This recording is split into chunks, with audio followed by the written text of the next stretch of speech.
বাচ্চাকে স্কুল থেকে আনতে যাওয়া মানে যেন অ্যাডভেঞ্চার ট্রিপ। আসসালামু আলাইকুম এভরিওয়ান, ওয়েলকাম করছি আমার নতুন একটা ভিডিওতে। আজকে আমি গিয়েছিলাম ছেলেকে স্কুল থেকে আনতে। আমি খুব একটা যাই না, তবে আজকে গিয়ে যেটা মনে হলো, সব গাড়ি যেন আমার সাথেই বেরিয়েছে। এখানটায় জ্যাম, ওখানটায় জ্যাম, পুরো রাস্তায় জ্যাম। যেখানে বাসায় আসতে 15-20 মিনিটে হয়ে যায়, সেখানে সময় লাগছে আধা ঘন্টা। তার সাথে তো রাস্তা খারাপই আছে। যারা আপনারা সাতক্ষীরার মানুষ আছেন তারা তো জানেন যে ডে নাইট মোড়ের রাস্তার কি ভয়াবহ অবস্থা। প্লাস এই টাইমটায়, বাচ্চাদের স্কুল ছুটির টাইমটায় পুরো রাস্তা জুড়ে জ্যাম থাকে। আর এই রৌদ্রের মধ্যে রাস্তায় জ্যামে বসে থাকা, এটা আসলে অনেক কষ্টদায়ক।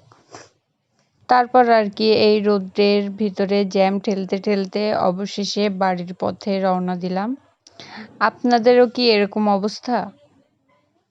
অবশ্যই কমেন্ট করে জানাবেন।